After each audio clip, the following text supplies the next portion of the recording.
నమస్తే తెలంగాణ ప్రజలు, ఒకసారి ఈ వీడియో చూడండి. తెలంగాణ ప్రజలు, టీపీసీసీ మీడియా కమ్యూనికేషన్ చైర్మన్ సామ రామ్మోహన్ రెడ్డి గారు V6 లైవ్ లో కూర్చుండగా ప్రతిపక్ష నాయకుడు బీఆర్ఎస్ పార్టీ నాయకుడు కాంగ్రెస్ పార్టీ 6 గ్యారెంటీల కరపత్రం తీసుకొచ్చి ఇందులో ఎన్ని నెరవేర్చాలని లైవ్ లో అడగగా చర్చకు సిద్ధమని సామ రామ్మోహన్ రెడ్డి, మీరు కరపత్రాన్ని చదవండి, అందులో ఎన్ని నెరవేర్చామో లైవ్ లోనే చూసుకుందాం.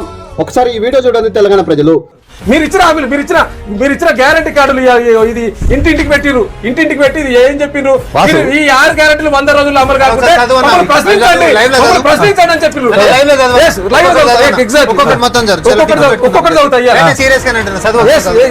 చదువుతా. ఇలా 6 గ్యారంటీలో ఇలా ఆర్టీసీ బస్ లో ఉచిత ప్రయాణం, ఆర్టీసీ బస్ లో ఉచిత ప్రయాణం, బస్సులు లేక ప్రజలు బస్సుల సంఖ్య పెంచలేదు. రెండో రైతు భరోసా ప్రతి ఏటా రైతులకు 15,000 ఇస్తారు.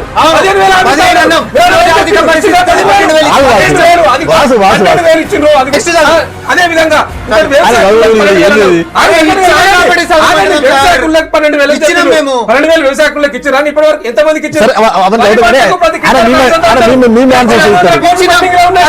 ఇంకా 1,200 కోట్లు వరి పంటకు సంబంధించిన 500 రూపాయల బోనస్, ఇలా గృహ జ్యోతికి సంబంధించి చెప్పారు 200 యూనిట్లు అన్నది. అది కూడా మీరు ఇందిరమ్మ ఇండ్లు ఇప్పుడే ఎన్నికలకు సందర్భంగా ప్రతి నియోజకవర్గంలో 3,500 రూపాయలు